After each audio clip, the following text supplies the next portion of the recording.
were in our conference session last year, okay, and let me see those who visited the place after the collapse of the structure. Okay, only few people. The beautiful structure you saw last year is no longer there. Something happened during the convention. There was a wind. I think it was more than a wind. It was like a tornado. I think it's more than a tornado. It was like a typhoon, a hurricane, or a tsunami that came and blew off the building. And if you happen to see what the wind did, was to squeeze these mighty irons. Actually, when some of us saw, we were discouraged. We were weeping. But I believe that we should thank God that it was not during our annual session. And we should thank God that was no life lost. We should thank God that there was nobody injured.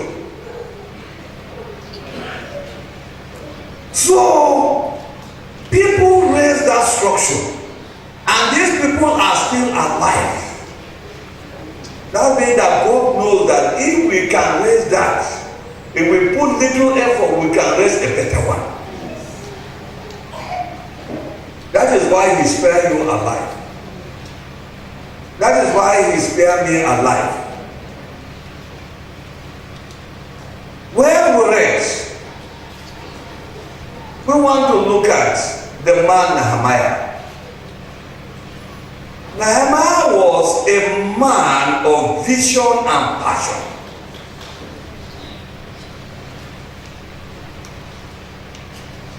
He was able to see ahead the problem and the solution. It is not possible to see the solution without the problem. But it is possible to see the problem without seeing the solution.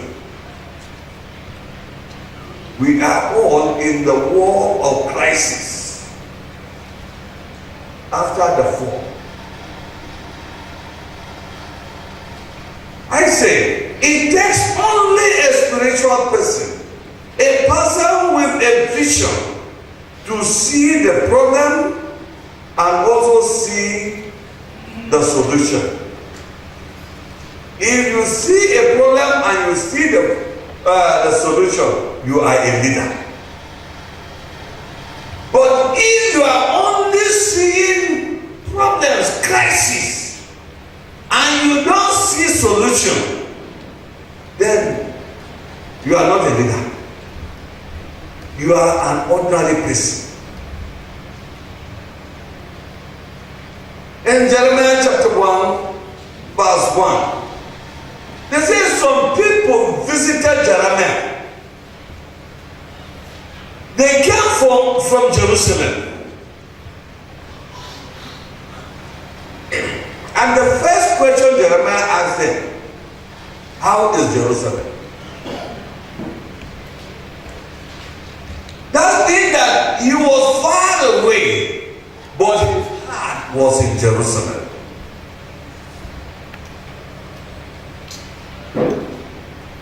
The people that came, they said, Jerusalem, actually the wall is pulled down, and the gates are burned with fire, and the people are in disarray, we are in disgrace. That means that the people that went to Jerusalem,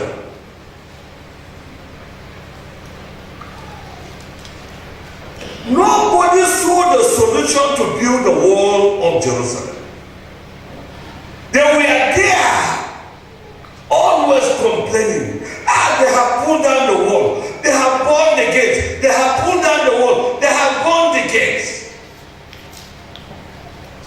Brother and sister, if you remain on the table of complaining, backbiting and gossiping, you will not move.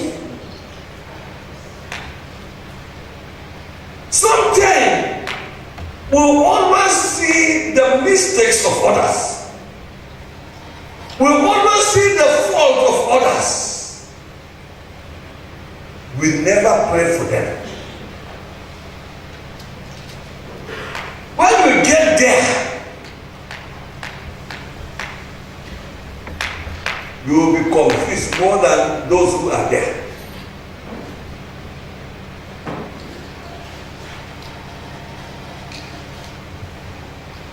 Then when Jeremiah heard about it,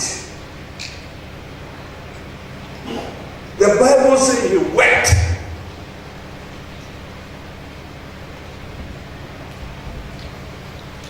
You know, this year, when we hosted the conference last year, and the structure was there for us, that means that the conference helped us in the hosting, because we didn't hire many canopies. But those who are the host this year, and we know that actually, by our little understanding and little arithmetic, we seem to be stronger than them. There are associations that are in the rural area, from Pujama to Idon. Some of the churches there,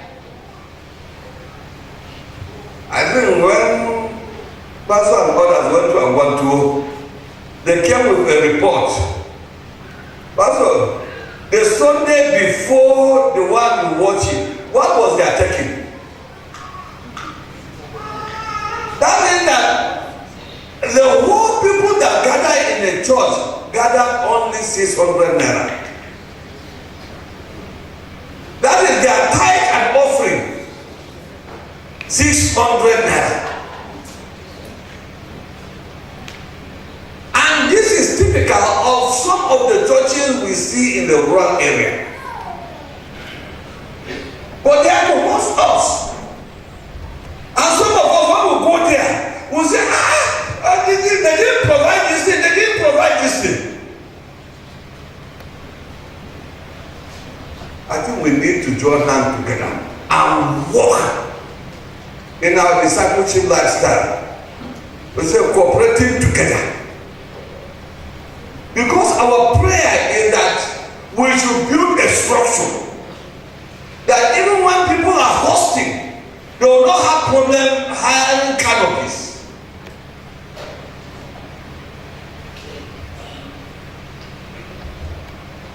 They answer him, we are in a great distress and reproach. We are facing a ridiculous situation.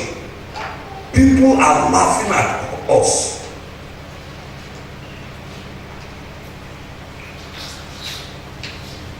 Other churches that almost every year I go to America. Last year I went to America. They told me that you didn't phone us. All the rooms in America are booked. So we don't have a provision for you. From America, I have to drive direct to Jacaranda. I always take 1 week for my personal retreat. I have to drive to Jacaranda.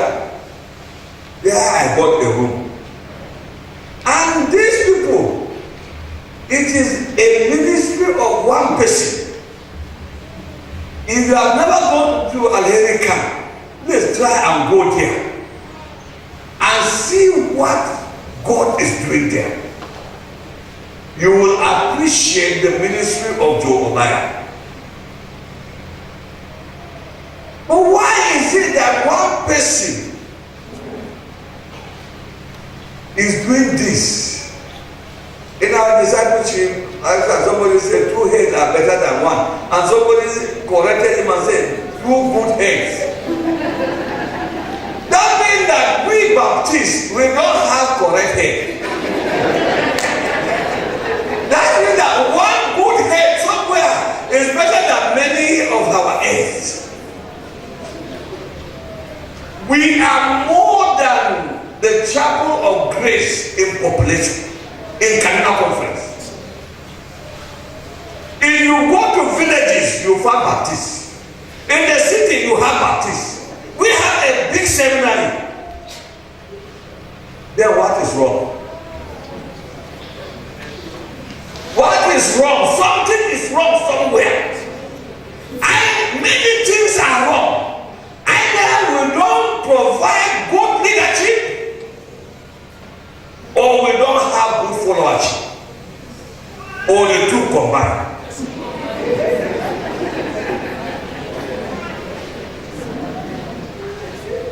No leader, no follower, no organization.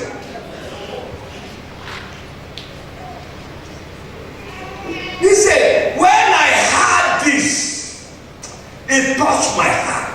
That was what Nehemiah said. When I heard the destruction that happened in Jerusalem, it touched my heart. I wept and I prayed. I wept and I prayed. Maybe some of you have heard about what happened in Baptist village, but it didn't touch your heart. In fact, you were not moved.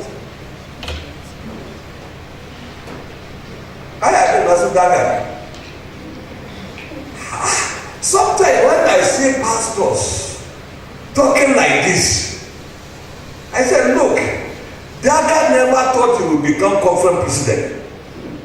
He never thought in his life. But when it was time, God picked him and gave him that position. And those of you who are sitting here, you do not know when God will call you into the ministry, and one day, maybe you who is sitting here, God will pick you and saddle you with that responsibility. Sometimes you will be complaining. People are not cooperating. Please look back. When you were a follower, did you cooperate? Did you support the leadership? I never thought I would be a pastor. In fact, in my school days, I didn't do CRS. They gave me my Bible, I sold it. I sold the Bible that was given to me. Because because in my school it was free. I sold my own. And what I was using, it was this small Gideon Bible. I think it was good enough for me to go to the church, listen and come. I didn't do CRS after Form 3 because I did science, and in my school, CRS and additional mathematics, you choose one. I decided to go for additional mathematics. But here I am. Every day in the morning, in the evening, in the afternoon, Bible.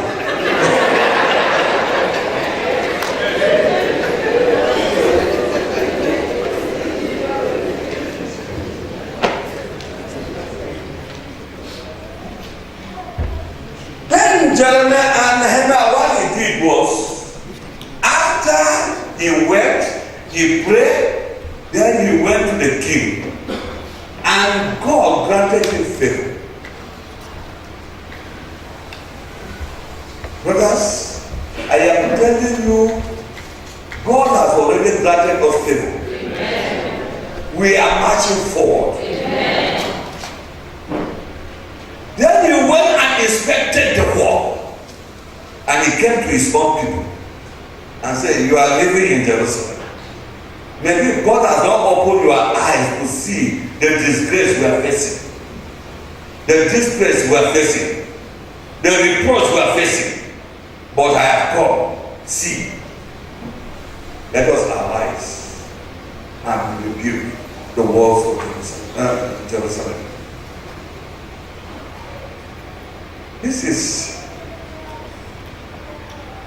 what we are building today, if we build it well, our children, our grandchildren will come and they will be happy. They will say our parents laid a solid foundation for us.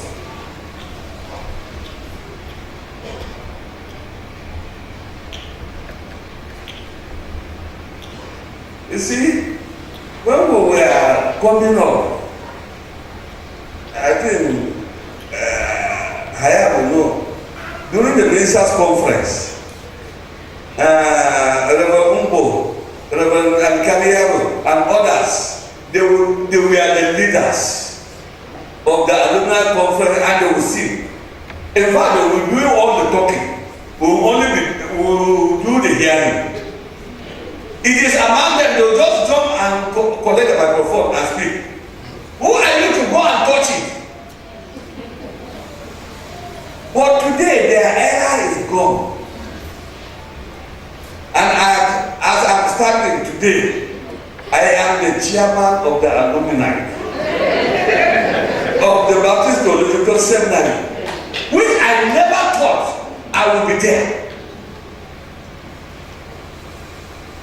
You who are sitting here, you are, some of you are not even thinking and calculating that you will be pastors.